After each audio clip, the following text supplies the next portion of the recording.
할렐루야. 3월 22일 화요일입니다. 오늘 본문은 레위기 13장 40절서부터 59절까지의 말씀입니다.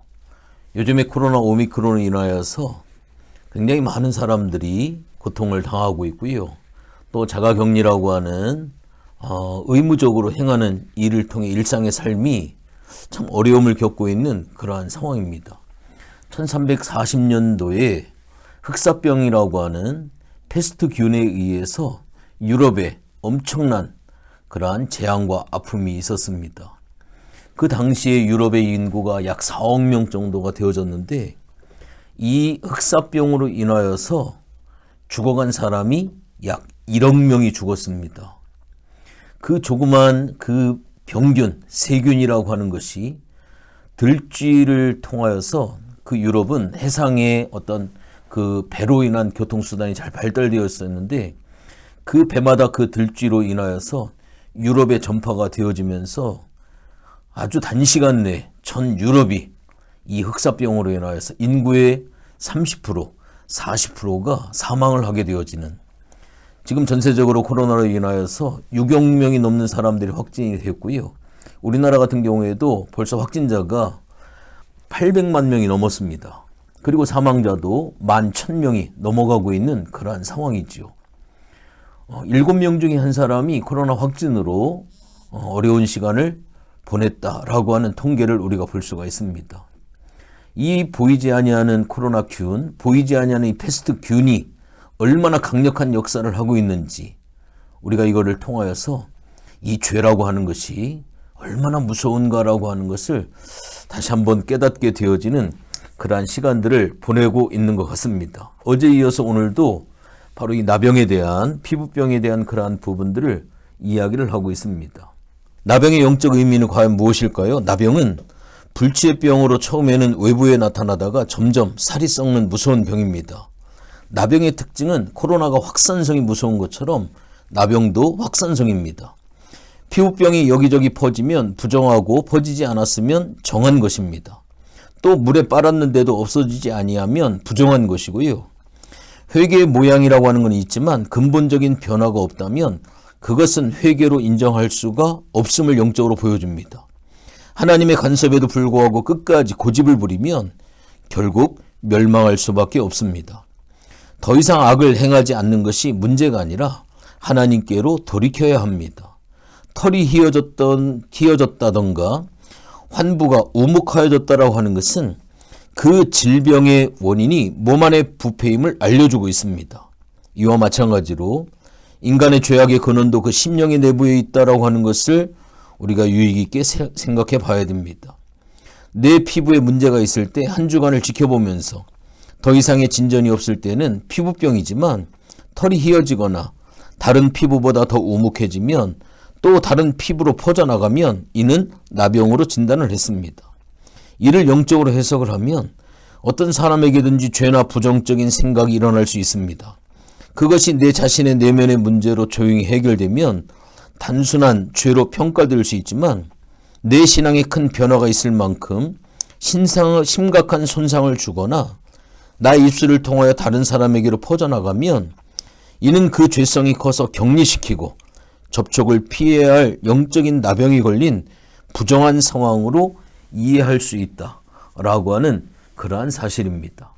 오늘 본문을 좀 자세히 살펴보면 의복이나 가죽 등의 곰팡이가 퍼지지 않아도 이 제사장은 그것을 빨게 한 후에 7일간 간직하며 살펴보게 됩니다. 7일 후에 색점의 빛이 변하지 않고 색점이 퍼지지 않았으면 과감하게 불태워 부정을 없앴습니다. 악성 곰팡이는 다시 왕성하게 활동해 옷을 부식시키고 공동체를 오염시킬 수가 있습니다. 색점이 엷어지는 경우도 있습니다. 이럴 경우엔 의복이나 가죽을 불태우지 않고 약화된 부분을 찢어내 제거를 합니다. 더 이상 곰팡이균이 발생하지 않도록 차단하는 것입니다. 죄에 대해선 경계하고 또 경계를 해야 합니다.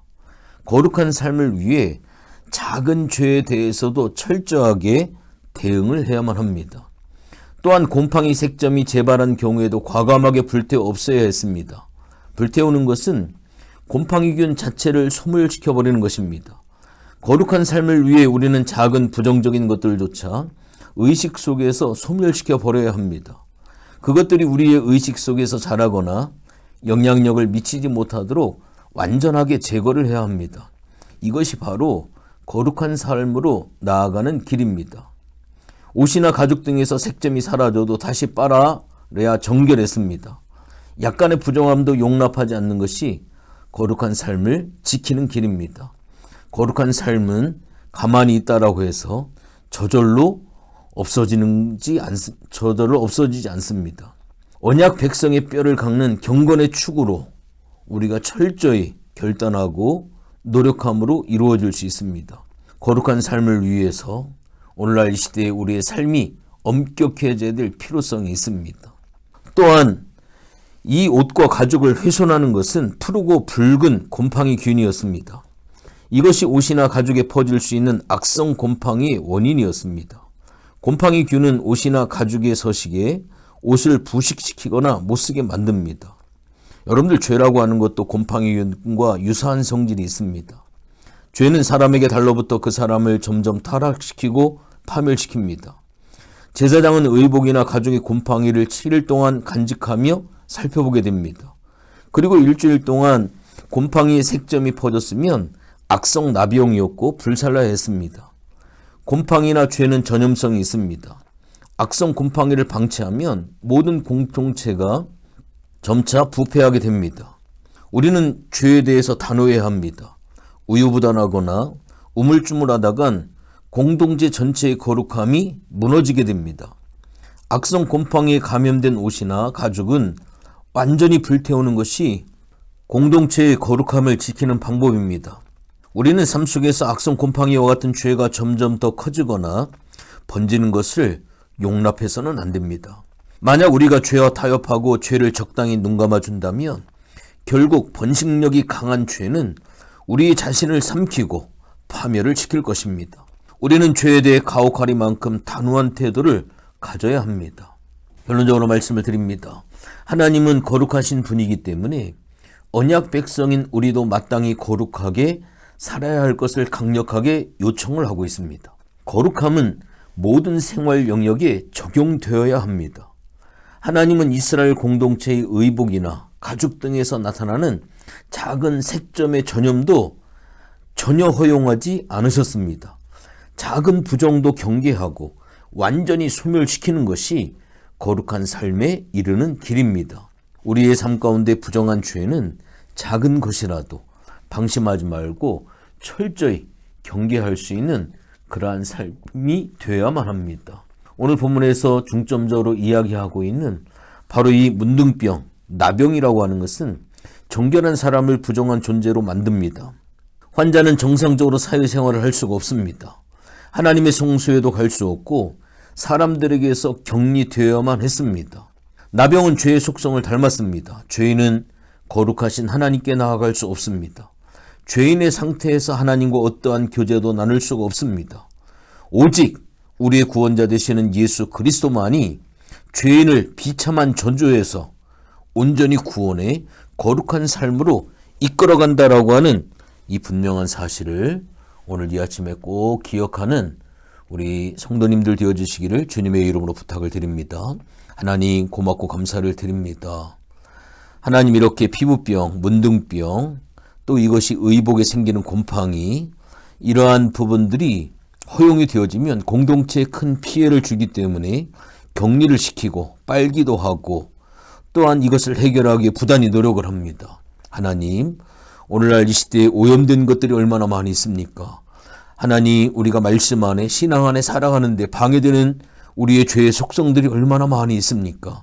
깨어있지 아니하면 방심하게 되어지면 순간적으로 우리가 죄의 지배를 받고 살아갈 수밖에 없습니다. 이 마지막 시대에 믿음으로 말씀이 거울이 돼서 우리의 신앙과 삶을 비추게 하게 하시고 죄의 모양은 벌이라고 하는 성경의 말씀에 근거해서 거룩으로 나가는 복된 삶으로 인도하여 주시옵소서. 감사를 드리며 예수님의 이름으로 기도했습니다. 아멘.